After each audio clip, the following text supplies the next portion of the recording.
Tony D and Little Joan with a screenwriter's rant on Time Cut, a movie that looks very similar to a movie they just made. Smash like and subscribe. Thank you for smash liking and subscribing. Check out my books. Links in the description. Comedy horror in South Jersey. It's the Pineys, books 1 through 15. Speaking of the Pineys, you might notice again that I only did one video. Well, you could all blame Little Joan for that, my dog. Because once again, she kept me up all night, and I fell asleep again. So, getting a lot of good sleep anyway. Anyhow, Time Cut. They literally just made this movie, except the previous movie they made, the premise is the characters go back to the 80s to solve a murder. Right? One of the characters goes back in time to meet her mother, whose friends were all killed in the 80s, and she's going to solve the murder. In this one, the character goes back to 2003 to solve the murder and stop the murder of her sister. It's virtually the same movie, and although the other movie looked to be a little more fun and light, this one seems to be trying to be serious. October 30th for Halloween. But it just looks terrible. I'm sorry. It just looks awful. Time Cut, to me, is the sort of lazy concept that rookie screenwriters come up with. Time travel, and I've talked about this many times, using it in your screenplay, first off, if you use it at all, should be done very, very sparingly. Very, very sparingly. It is not something that should be used lightly.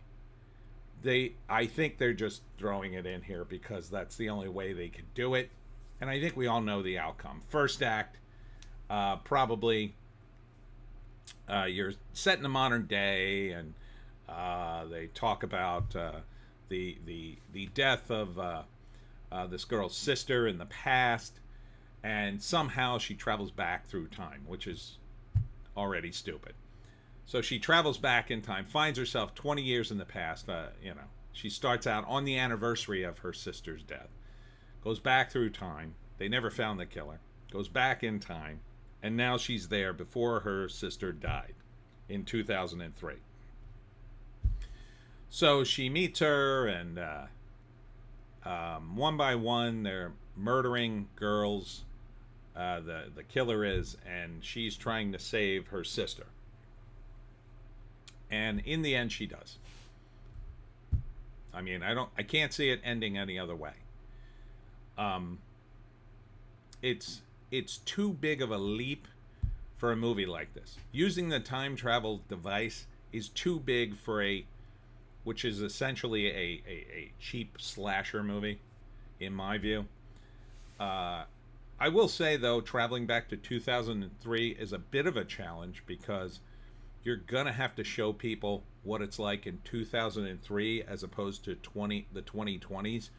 And so the one moment is she shows off her phone, and she's got a smartphone, and in 2003 we didn't have those yet. But other than that, not a whole lot of difference, I guess. So, yeah. Although I could think of a few other differences in the culture, but I suspect they don't get into that. This movie reminds me of the kind of movie that is made and shot for hot girls, who the same kind of hot girls who want a funny boyfriend, but they don't really want a funny boyfriend. They want a guy who makes jokes, and that would be funny to them, but nobody else, if you know what I mean. That, see, like actual comedians, who I know a few, they don't have a lot of girls, typically. That's why they're comedians, because they're actually funny and they piss people off all the time. Whereas there are guys who are charming. They're not actually funny, but they're charming and they can make hot girls laugh. But the bar is much lower, and they're not really jokes.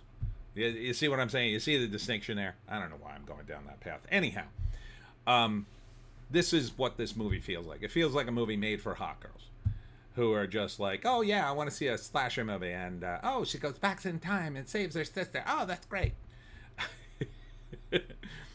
Yeah, I don't see anybody with a discerning cinematic palate wanting to see Time Cut. But it's on Netflix, and if you already have it, and you want to see a slasher movie with time travel in it, there you go.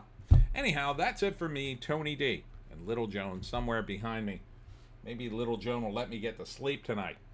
Anyhow, more stuff coming up. Check out the link below. Tonight I'll be at the Di Matteo Winery in Hamilton, New Jersey for my talk on how to hunt the Jersey Devil. Hope to see you there. We'll see you in the next one.